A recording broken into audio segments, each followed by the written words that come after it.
കൃഷ്ണൻ നൈഷ്ഠിക ബ്രഹ്മചാരിയാണ്. അദ്ദേഹം മക്കളുണ്ടാക്കിയത്, കുട്ടികളെ ഉണ്ടാക്കിയത് വേറെ ഏതോ സിസ്റ്റത്തിലൂടെയാണ്. മന്ത്രം ജപിച്ചിട്ടോ എന്താ എനിക്കറിയില്ല ആക്ച്വലി.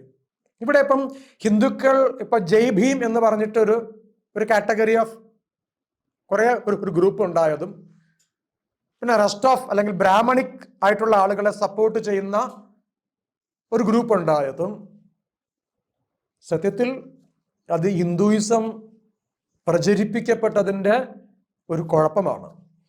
സോ ഒരു വേദാന്തിയായ ഒരാളുടെ ഒരു മോക്ഷ കോൺസെപ്റ്റ് എന്ന് പറയുന്നത് നിങ്ങൾ ഈ പറയുന്നത് പോലെ അങ്ങനെ ഇവിടെ നിന്ന് പോയിട്ട് ഇവിടെ സുഖിക്കാണ്ട് മുകളിൽ പോയിട്ടുള്ള സുഖമൊന്നുമല്ല. കുറെ ആളുകള് ഈ ഉള്ളിലുള്ള ആസക്തികളൊക്കെ ഒതുക്കി വച്ചിട്ട്, പ്രണയമുണ്ടാവും ഉള്ളില്, ശാരീരികമായിട്ടുള്ള അഭിലാഷങ്ങൾ ഉണ്ടാവും ഉള്ളില്, ഇതെല്ലാം ഒതുക്കി വച്ചിട്ട് എന്ത് ചെയ്യും? ദൈവത്തിനെ പിടിക്കാനായിട്ട് പോകും. അപ്പൊ നമുക്കൊരു ഭക്ഷണം കഴിക്കണമെന്ന് ആഗ്രഹമുണ്ട്, പക്ഷെ അത് കഴിക്കാൻ പാടില്ല. കാര്യം നമ്മുടെ ദൈവം നമ്മളെ വിട്ടുപോകും. നമ്മളെ ഗുരു പറഞ്ഞിരിക്കണോ, അല്ലെങ്കിൽ ജ്യോത്സ്യം പറഞ്ഞിരിക്കണോ, പോറ്റി പറഞ്ഞിരിക്കണോ, ചിക്കൻ കഴിക്കാൻ പാടില്ല, അല്ലെങ്കിൽ മുട്ട കഴിക്കാൻ പാടില്ല. പക്ഷെ നമ്മൾ മുട്ട കഴിക്കുന്നില്ല. പക്ഷെ നമ്മൾ എന്ത് ചെയ്യണോ? മുട്ടയുടെ വാസന ഇങ്ങനെ വലിച്ചു കയറ്റിയിട്ട് ഉമിനീര് വന്നിട്ട് നമ്മളിങ്ങനെ കുടിച്ചിറങ്ങുന്നുണ്ട്.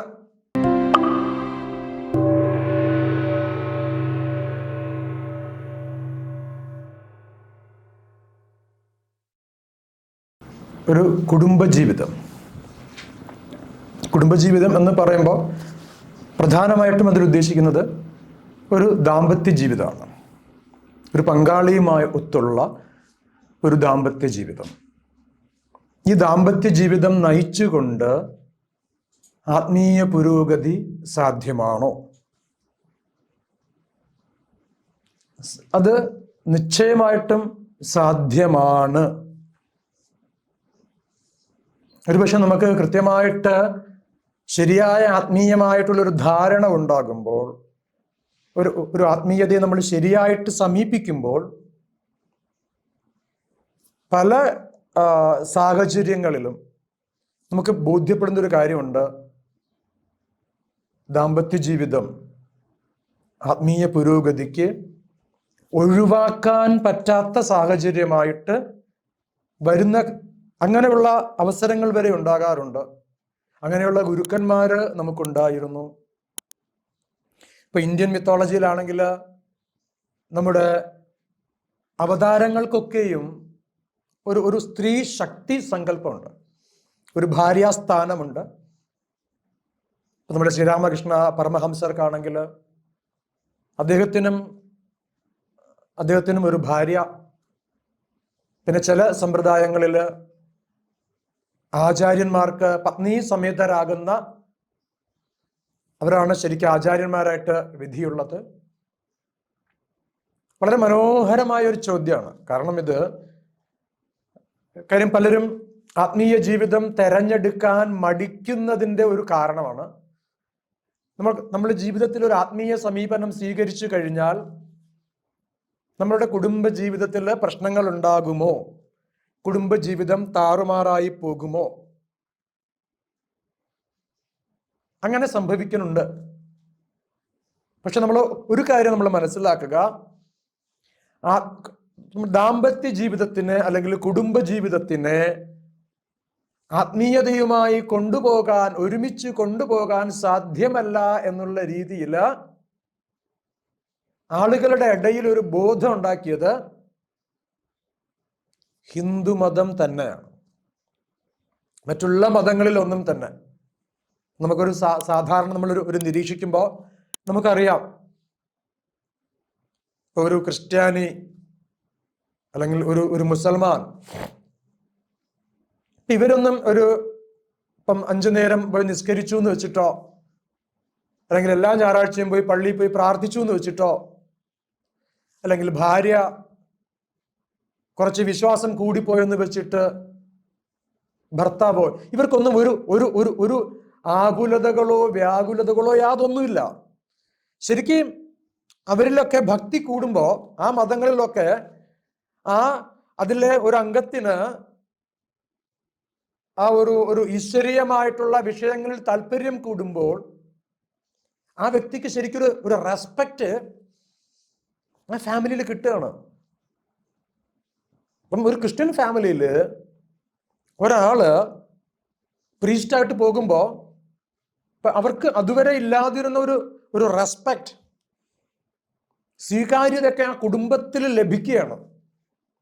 പക്ഷെ മറിച്ച് നമ്മൾ ഹിന്ദു വിഷയത്തിലേക്ക് വന്ന് നോക്കിയാണ്, ഇവിടെ ഒന്നുകിൽ ആത്മീയതയിലേക്ക് പോകുന്നത് മറ്റൊരു ജീവിതം നയിക്കാൻ പ്രാപ്തിയില്ലാതെ ഒരു സാധാരണ ജീവിതത്തിൽ പരാജയപ്പെട്ടു പോയ ഒരാളിന്റെ ലാസ്റ്റ് റിസോർട്ട് എന്നുള്ള രീതിയിലാണ് ആത്മീയത എന്ന് മനസ്സിലാക്കപ്പെടുന്നത്.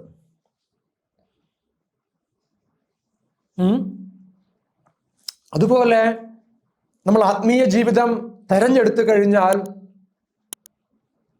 ഈ കുടുംബജീവിതത്തിന്റെ ഒരു കുടുംബജീവിതം അല്ലെങ്കിൽ ഒരു പങ്കാളിയുമൊത്തുള്ള ഒരു ദാമ്പത്യ ജീവിതത്തിന്റെ ഹാർമണിയുടെ ഏറ്റവും ഒരു പ്രധാന ഘടകം അല്ലെങ്കിൽ ഒരു നെസസറിയാണ് ഒരു ഫിസിക്കൽ ഇന്റർകോഴ്സ്. ഇത് നിഷിദ്ധമാണെന്ന് പ്രചരിപ്പിക്കുന്ന ആത്മീയതയാണ് ആക്ച്വലി ഇന്ന് 99 അല്ല, ഒരു പക്ഷെ നമ്മൾ ഷാർപ്പായിട്ട് പറഞ്ഞാൽ 100% ചിലർ ആദ്യമേ പറയും, ചിലര് നമ്മളെ വിളിച്ച് അതിനകത്തോട്ട് കയറ്റിയിട്ട് അവസാനം പറയും. എനിക്ക് വ്യക്തമായിട്ട് എനിക്ക് ബോധ്യമുണ്ട്. അതായത് ഇപ്പോ കല്യാണം കഴിഞ്ഞ് കുഞ്ഞുങ്ങൾ ജനിച്ചു കഴിഞ്ഞാൽ ഭർത്താവ് ഭാര്യയെ സഹോദരിയെ പോലെ വേണം പിന്നെ കാണാൻ എന്ന് പഠിപ്പിക്കുന്ന സ്പിരിച്വൽ ഓർഗനൈസേഷൻസ് ഉണ്ട്. ഇവരൊന്നും പ്രത്യക്ഷത്തിൽ പറയത്തില്ല, അവരവർക്ക് അടി കിട്ടുന്ന കാര്യമാണ് ചെയ്യണതെന്ന് നല്ല ബോധ്യമുണ്ട്.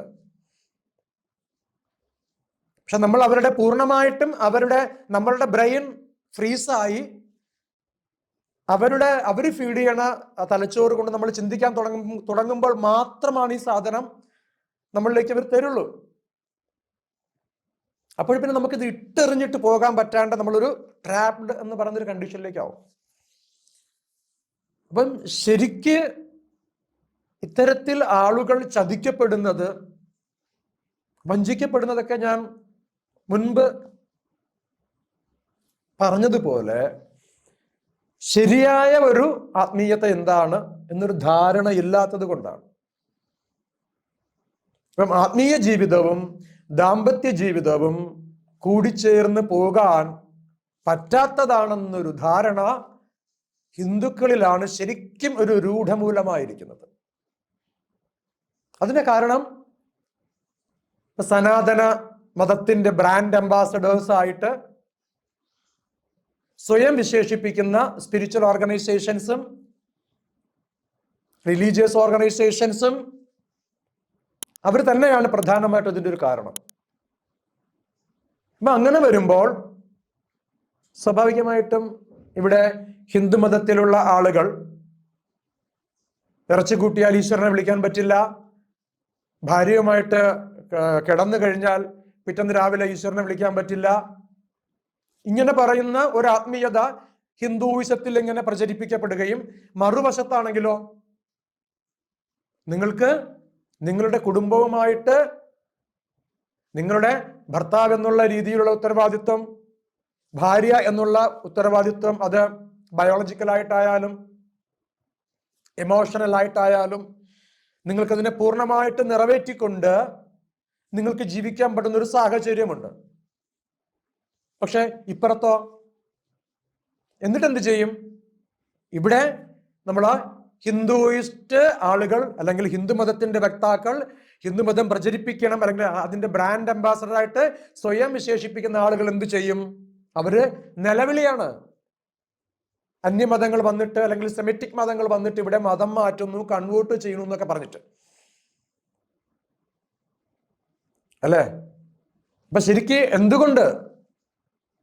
എന്തുകൊണ്ടാണ് ഇപ്പൊ എനിക്ക് പ്രത്യേകിച്ച് എനിക്ക് പറയാനായിട്ടുള്ളത്, ഇപ്പം സംഘപരിവാർ സംഘടനകളുണ്ട്. അപ്പം അതിലുള്ള സുഹൃത്തുക്കളോട് എൻ്റെ നിരവധി സ്നേഹിതന്മാർ അതിനകത്തുണ്ട്. അപ്പം അവരോടൊക്കെ ഞാൻ എപ്പോഴും പറയുന്നൊരു കാര്യമാണ്, നമ്മൾ ശരിക്ക് എന്തുകൊണ്ടാണ് ഇങ്ങനെ ആത്മീയ ജീവിതത്തിൽ നിന്ന് ഹിന്ദുക്കൾ അകന്നു പോകുന്നത്? അതിൻ്റെ ശരിയായൊരു കാരണം തന്നെ ഇതാണ്. ഈ ആത്മീയ ജീവിതം നയിച്ചുകൊണ്ട് ദാമ്പത്യ ജീവിതം നയിച്ചുകൊണ്ട് ആത്മീയത സാധ്യമല്ല എന്നുള്ള രീതിയിൽ പ്രചരിപ്പിക്കുന്നത് കൊണ്ടാണ്. കാര്യം, ഹിന്ദുമതത്തിന് സന്യാസിമാരുടേത് അല്ലെങ്കിൽ പൂജാരിമാരുടേത് മാത്രമായ ഒരു മതമായിട്ട് കുറെ ആളുകൾ അവരുടെ താല്പര്യത്തിന് വേണ്ടിയിട്ട് പ്രചരിപ്പിക്കാൻ തുടങ്ങി. ഇപ്പൊ ഇടയ്ക്ക് എന്നെ കണ്ണൂരിൽ നിന്ന് ഒരു ചെറുപ്പക്കാരൻ വിളിച്ചിരുന്നു. അപ്പം അദ്ദേഹത്തിന് അറിയേണ്ടിയിരുന്നത് ശ്രീകൃഷ്ണൻ ബ്രഹ്മചാരിയായിരുന്നു എന്നുള്ള വിഷയമാണ്. അപ്പോ ഞാൻ ചോദിച്ചു, എന്താണ് വിഷയം? കാര്യം എനിക്കിതിന്റെ ഡീറ്റെയിൽ ഒന്നും അറിയില്ല. പുള്ളി ബ്രഹ്മചാരിയാണോ, എപ്പോഴെങ്കിലും അദ്ദേഹത്തിന് ബ്രഹ്മചര്യം നഷ്ടപ്പെട്ടു പോയോ എന്നൊന്നും എനിക്കറിയില്ല സത്യത്തിൽ. പിന്നെ ഗ്രന്ഥങ്ങളിലൊക്കെ പറഞ്ഞിരിക്കണു അദ്ദേഹത്തിന് ഭാര്യ ഉണ്ടായിരുന്നു, ഭാര്യമാരുണ്ടായിരുന്നു എന്നും മക്കളോ മക്കൾമാരോ ഒക്കെ ഉണ്ടായിരുന്നു എന്ന് ഞാൻ കേട്ടിരിക്കണു. പിന്നെ കല്യാണം കഴിക്കുന്നതും കുറെ കുട്ടികളെ ഉണ്ടാക്കണതൊന്നും ഒരാളിൻ്റെ മഹത്വത്തിനെ, ഒരാളിലെ ദൈവീകതയെ നഷ്ടപ്പെടുത്തും അല്ലെങ്കിൽ ഇല്ലാണ്ടാക്കും എന്നൊന്നും ഞാൻ വിശ്വസിക്കുന്നില്ല. ഇപ്പോൾ കൃഷ്ണൻ കല്യാണം കഴിച്ചാലും, കൃഷ്ണൻ ബ്രഹ്മചാരി ആയിരുന്നാലും അല്ലെങ്കിലും, എന്നെ സംബന്ധിച്ചിടത്തോളം ശ്രീകൃഷ്ണൻ എന്ന ആ ഒരു പുരുഷന്റെ മഹത്വം ഭഗവത്ഗീത എന്ന് പറയുന്ന ആ വേദാന്ത ഗ്രന്ഥം അത് പ്രസന്റ് ചെയ്ത ഒരാള്, നമ്മളൊക്കെ തന്നെ നമ്മുടെ ജീവിതമാകുന്ന കുരുക്ഷേത്രത്തിന്റെ മുമ്പിൽ തകർന്നു നിൽക്കുമ്പോൾ നമ്മളെ മോട്ടിവേറ്റ് ചെയ്യിക്കുന്ന ആള്, അതാണ് എന്നെ സംബന്ധിച്ചിടത്തോളം കൃഷ്ണന്റെ മഹത്വം. അപ്പൊ ആ ചെറുപ്പക്കാരൻ എന്നോട് അങ്ങനെ ചോദിച്ചതിന്റെ കാര്യം, ഇന്നിപ്പോൾ ലോകത്തിൽ നിലവിലുള്ള ഏറ്റവും വലിയ ഒരു വൈഷ്ണവ സംഘടന, അതിന്റെ ആളുകൾ പറയണു അത്രേ, അദ്ദേഹത്തിന് കൃഷ്ണൻ നൈഷ്ഠിക ബ്രഹ്മചാരിയാണ്, അദ്ദേഹം മക്കളുണ്ടാക്കിയത്, കുട്ടികളെ ഉണ്ടാക്കിയത് വേറെ ഏതോ സിസ്റ്റത്തിലൂടെയാണ്, മന്ത്രം ജപിച്ചിട്ടോ എന്താ എനിക്കറിയില്ല ആക്ച്വലി. അപ്പോ ഞാൻ അവിടെ ഒരു മനസ്സിലാക്കിയ ഒരു കാര്യം, അവർക്ക് നമ്മുടെ ഈശ്വരീയ സങ്കല്പങ്ങളെയൊക്കെ ബ്രഹ്മചാരികളായിട്ട് മാറ്റണം. പിന്നെ നിങ്ങൾ ബ്രഹ്മചാരിയായിരുന്നാൽ മാത്രമേ നിങ്ങൾക്ക് കൃഷ്ണനെ കിട്ടുള്ളൂ. ഇതൊരു ശരിക്കും ഒരു എന്താ പറയുന്നത്, ഒരു അട്ടർ നോൺസെൻസ്. ഇതിനകത്ത് നമുക്കുള്ളൊരു സങ്കടം, ഇപ്പൊ ഞാൻ ഒരു ഭാരതീയനാണ്, സോ നാച്ചുറലി ഒരു ഹിന്ദുവായി ജനിച്ചു. അപ്പൊ ഞാൻ പിന്തുടർന്നു വരുന്ന സമ്പ്രദായം എൻ്റെ ഒരു സ്പിരിച്വൽ പ്രോഗ്രസ്സിന് സ്യൂട്ടബിൾ ആണ്, അതിന് ഉചിതമാണ്. That is enough. അതുകൊണ്ട് തന്നെ ഞാൻ അതിനെ ഫോളോ ചെയ്യുന്ന ഒരാളാണ്. അപ്പൊ അങ്ങനെ ഒരാളെന്നുള്ള രീതിയിൽ ഇതിനെ ശരിക്കും തെറ്റായ രീതിയിൽ ബ്രാൻഡ് ചെയ്യപ്പെട്ട് പ്രചരിപ്പിച്ച് ഒരു സിവിലൈസ്ഡ് ആയിട്ടുള്ള ഒരു ലോകത്തിന്റെ മുമ്പിൽ ഇതിനെ ഒരു വളരെ മോശമായിട്ട് ചിത്രീകരിക്കുന്നത് കാണുമ്പോൾ ശരിക്കും എനിക്ക് വലിയ സങ്കടം തോന്നാറുണ്ട്. ഇപ്പോ നമുക്ക് ഇവിടെ സനാതന ധർമ്മം അല്ലെങ്കിൽ സനാതന സംസ്കാരം, ഹിന്ദുയിസം അല്ലെങ്കിൽ പാൻ ഹിന്ദുയിസം എന്നൊക്കെ പറഞ്ഞിട്ട് ഒരുപാട് കാര്യങ്ങൾ പ്രചരിപ്പിക്കപ്പെടുമ്പോഴും ഇവിടെ ഇപ്പം ഹിന്ദുക്കൾ ഇപ്പൊ ജയ് ഭീം എന്ന് പറഞ്ഞിട്ട് ഒരു കാറ്റഗറി ഓഫ് കുറെ ഒരു ഗ്രൂപ്പ് ഉണ്ടായതും, പിന്നെ റെസ്റ്റ് ഓഫ് അല്ലെങ്കിൽ ബ്രാഹ്മണിക് ആയിട്ടുള്ള ആളുകളെ സപ്പോർട്ട് ചെയ്യുന്ന ഒരു ഗ്രൂപ്പ് ഉണ്ടായതും, സത്യത്തിൽ അത് ഹിന്ദുയിസം പ്രചരിപ്പിക്കപ്പെട്ടതിൻ്റെ ഒരു കുഴപ്പമാണ്. ഇറച്ചി മീനും കൂട്ടാത്തവർക്ക് മാത്രം പോസിബിൾ ആയ ഒരു ഈശ്വരീയ സങ്കല്പം ഇപ്പൊ ചിദാനന്ദപുരി സ്വാമികൾ വരെ പറയണു, ശ്രീരാമചന്ദ്ര സ്വാമികള് ഇതൊക്കെ ഭക്ഷിച്ചിരുന്നു അത്ര. കാട്ടുപോത്തിന്, മാനിനെയൊക്കെ. കമ്പരാമായണമൊക്കെ വായിച്ചാൽ മനസ്സിലാക്കും അത്ര. വാൽമീകി രാമായണമൊക്കെ വായിച്ചാൽ മനസ്സിലാവും. ചിദാനന്ദപുരി സ്വാമികൾ വരെ സമ്മതിക്കുന്നുണ്ട്.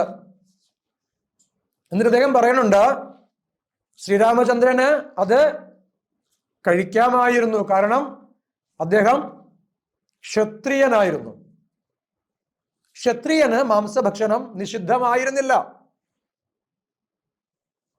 പക്ഷെ പിന്നീട് എനിക്ക് മനസ്സിലാവാത്തൊരു കാര്യം, പിന്നെന്താണ് ശ്രീരാമചന്ദ്ര സ്വാമികളുടെ ഭക്തർക്ക് ഇത് നിഷിദ്ധമാകണമെന്ന് കുറെ ആളുകൾ വാശി പിടിക്കണം? എന്താണ് ഇവർക്ക് ഒരു ഒരു ഒരു ഒരു ഒരു പ്രത്യേക ലൈഫ്, അല്ലെങ്കിൽ നമ്മൾ ജീവിക്കുന്ന ജീവിതം, എൻ്റെ ഇഷ്ടങ്ങളാണ് ഈ ലോകത്ത് ബാക്കിയുള്ള ആളുകളൊക്കെ ഫോളോ ചെയ്യേണ്ടതെന്നും അത് ഫോളോ ചെയ്യാത്തവരൊക്കെ ഈശ്വരന് നിരക്കാത്തവരാണെന്നും പ്രചരിപ്പിക്കുന്നതിൻ്റെ അതിൻ്റെ ഒരു സത്യസന്ധത എനിക്ക് തീരെ ബോധ്യപ്പെട്ടിട്ടില്ല ഇതുവരെയ്ക്കും. അപ്പൊ എനിക്കെപ്പോഴും നിങ്ങൾ ഒരു ഭാരതീയനാണ്, ഭാരതീയമായ ഒരു സംസ്കാരം നല്ല രീതിയിൽ പ്രചരിപ്പിക്കപ്പെടണം എന്ന് നിങ്ങൾ ആഗ്രഹിക്കുന്നുണ്ടെങ്കിൽ തീർച്ചയായിട്ടും നിങ്ങൾ ശരിയായ ഒരു ഈശ്വരീയ സങ്കല്പം എന്താണെന്ന് മനസ്സിലാക്കുക. ഇന്നിപ്പോൾ സനാതനം എന്ന് പറഞ്ഞിട്ട് പ്രചരിപ്പിക്കപ്പെടുന്ന കാര്യങ്ങളുടെ വാസ്തവം എന്താണ് എന്ന് നിങ്ങൾ മനസ്സിലാക്കുക. എന്നിട്ട് നമ്മുടെ ജനങ്ങൾക്ക് ഫോളോ ചെയ്യാൻ പറ്റാത്ത കാര്യങ്ങൾ, അതായത് ഇവിടെ നിങ്ങളെങ്ങനെ കുറ്റക്കാരനാക്കാം. ഞാൻ എപ്പോഴും പറയുന്നതാണ്, നിങ്ങൾ എന്ത് ഭക്ഷിക്കണോ എന്നുള്ളതല്ല, നിങ്ങൾ എന്ത് ഭക്ഷിക്കുന്നു എന്നുള്ളതല്ല, നിങ്ങൾ എന്ത് ചിന്തിക്കുന്നു, നിങ്ങൾ എന്ത് സംസാരിക്കുന്നു, നിങ്ങൾ എന്ത് പ്രവർത്തിക്കുന്നു, അതാണ് നിങ്ങളെ അശുദ്ധനോ വിശുദ്ധനോ ആക്കി തീർക്കണത്. അത് ക്രിസ്തു പറയുന്നുണ്ട്, ഉള്ളിലേക്ക് പോകുന്നതല്ല, ഉള്ളിൽ നിന്ന് പുറത്തേക്ക് വരുന്നതാണ് ഒരുവനെ അശുദ്ധമാക്കണതെന്ന്. അപ്പൊ ഇവര് ശരിക്കും ഒരു ബ്രാഹ്മണിക്കൽ ആയിട്ടുള്ള ഒരു ബ്രാഹ്മിൺസിന്റെ ഒരു ലൈഫ് സ്റ്റൈൽ ആയിരുന്നു ഭാരതമുണ്ടായ കാലം തൊട്ടേ ഉണ്ടായിരുന്നത് എന്ന് വരുത്തി തീർക്കുകയും ആ സമ്പ്രദായത്തിലൂടെ മാത്രമേ നമുക്ക് ഈശ്വര സാക്ഷാത്കാരം ഉണ്ടാവുകയുള്ളൂ എന്നുമൊക്കെ പ്രചരിപ്പിക്കുന്നത്. സത്യത്തിൽ നിങ്ങളത് മനസ്സിലാക്കുക, അതൊരു എന്താ പറയുന്നത്, ഹിന്ദു മതത്തിനെ ഹൈജാക്ക് ചെയ്യാനായിട്ടുള്ള ഒരു സൂത്രം മാത്രമാണ്. അതുകൊണ്ട് എനിക്ക് ഇങ്ങനെ ഒരു ചോദ്യം സ്വയം തോന്നിയ ഒത്തിരി അധികം കാഴ്ചക്കാരുണ്ടാവാം. എനിക്ക് പറയേണ്ടത്, നിങ്ങൾ ആത്മീയ ജീവിതത്തിലേക്ക് പോകുമ്പോൾ പലപ്പോഴും പല ഘട്ടത്തിലും നമുക്ക് ജീവിതം അല്ലെങ്കിൽ നമ്മുടെ കുടുംബജീവിതം നമുക്ക് തുണയായിട്ട് തീരുമെന്നുള്ളതാണ്.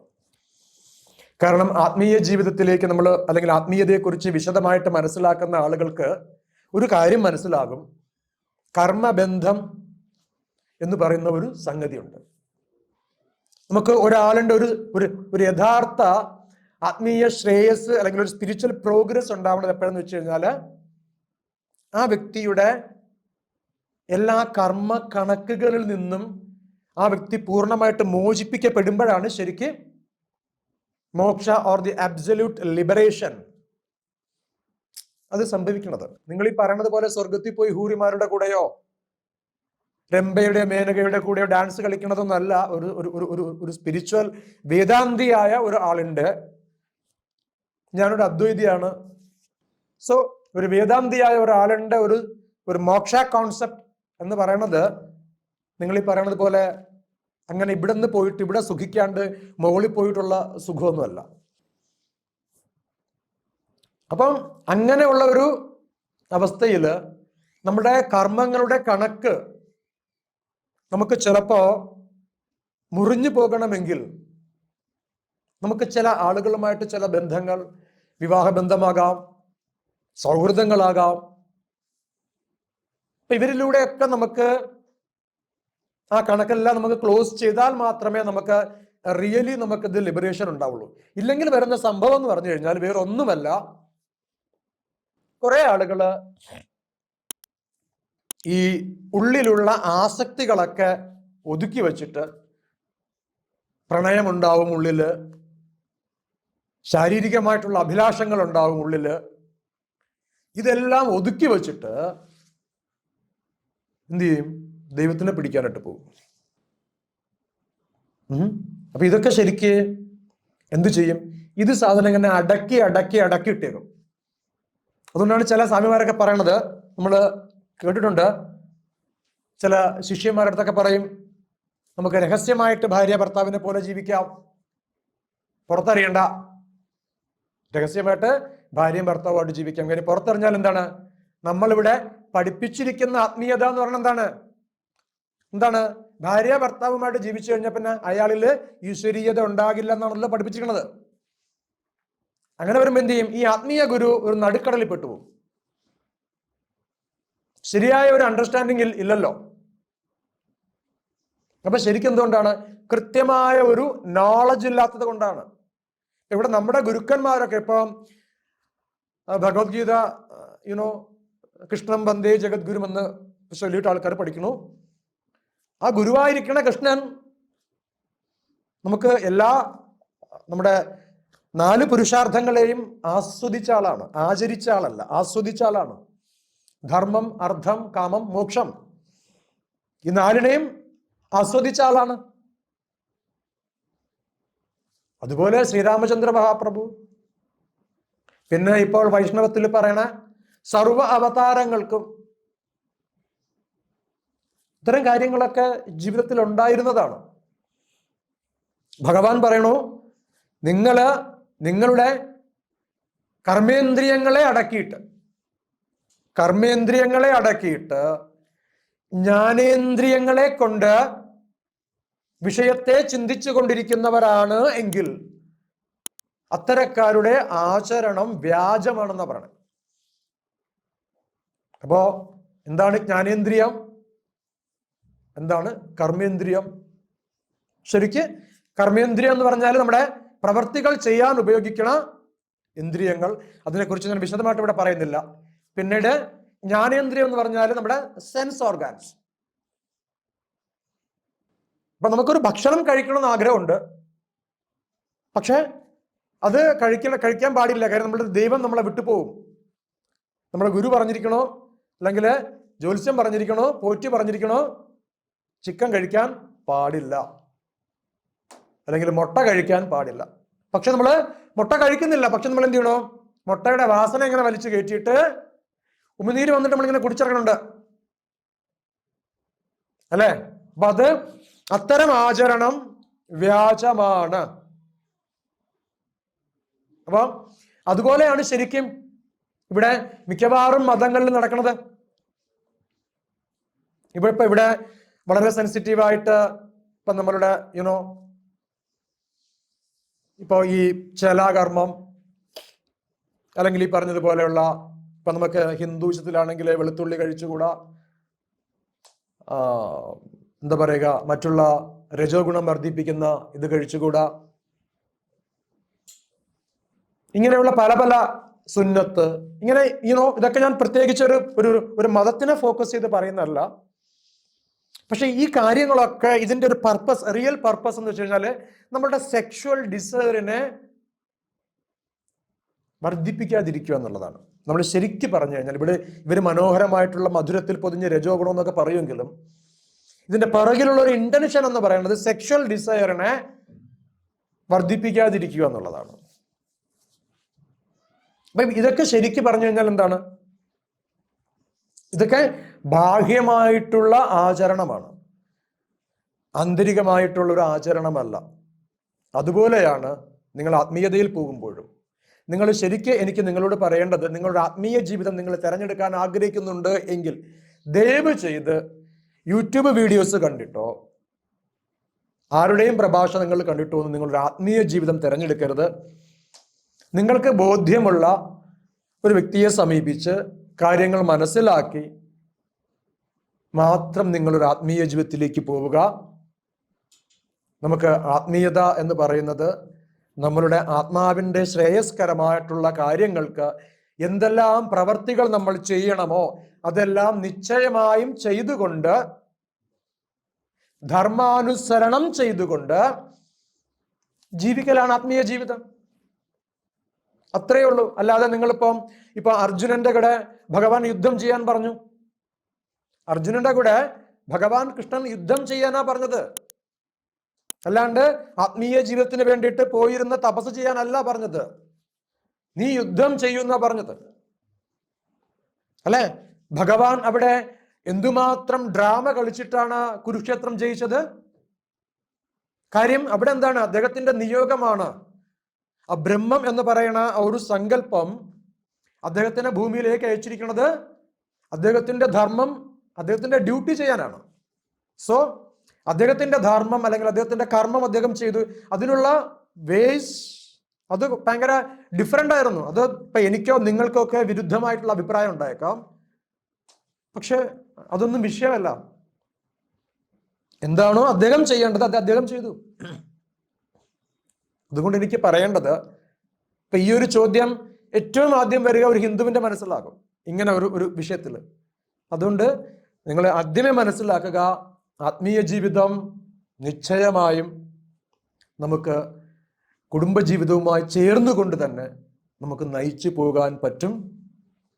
ഒരു പക്ഷേ ഇപ്പോൾ ശ്രീനാരായണ ഗുരുദേവൻ പറയുന്നുണ്ട്, നിങ്ങൾക്ക് ബ്രഹ്മചര്യം സാധ്യമല്ലെങ്കിൽ എത്രയും പെട്ടെന്ന് വിവാഹം കഴിച്ചുകൊള്ളുക. വിവാഹം കഴിക്കുന്നത് കൊണ്ടോ നിങ്ങളുടെ ധർമ്മപത്നിയുമായിട്ട് നിങ്ങൾ ഒരു സംയോഗത്തിൽ ഏർപ്പെടുന്നത് കൊണ്ടോ നിങ്ങളുടെ ഈ ബ്രഹ്മചര്യം എന്ന് പറയുന്ന ആ ഒരു ഊതിവീർപ്പിച്ച ബലൂൺ അത് നഷ്ടപ്പെട്ടു പോകുന്നില്ല. നിങ്ങളുടെ ബ്രഹ്മചര്യം എപ്പോഴും നിങ്ങൾക്ക് നഷ്ടപ്പെട്ടു പോകണമെന്ന് വെച്ചാൽ നിങ്ങളുടെ ശ്രദ്ധ ബ്രഹ്മത്തിൽ നിന്നും എപ്പോൾ ഡീവിയേറ്റ് ചെയ്ത് പോകണം. എപ്പോൾ നിങ്ങളുടെ ശ്രദ്ധ ബ്രഹ്മത്തിൽ നിന്ന് വിട്ടു പോകണോ? നിങ്ങളുടെ സെൽഫ് എന്താണ്, അതിന്റെ ലിബറേഷൻ എന്താണ്, അതിൽ നിന്ന് എപ്പോഴും വിട്ടു പോകണോ? ദാറ്റ് മൊമെന്റിലാണ് നിങ്ങളുടെ ബ്രഹ്മചര്യം നഷ്ടപ്പെട്ടു പോണത്. അപ്പൊ അത് അതുകൊണ്ടാണ് ഞാൻ പറയുന്നത്, ഇത് ഇത്തരം കാര്യങ്ങൾ പ്രചരിപ്പിക്കുന്ന ആളുകളിൽ നിന്ന് നിങ്ങൾ നിശ്ചയമായിട്ടും അകന്നു നിൽക്കുക. നിങ്ങൾ പുരാണങ്ങളും ഇതിഹാസങ്ങളും ഒക്കെ വായിച്ചാലും നിങ്ങൾ നിങ്ങളുടെ ബുദ്ധി കൊണ്ട് അതിനെ മനസ്സിലാക്കുക.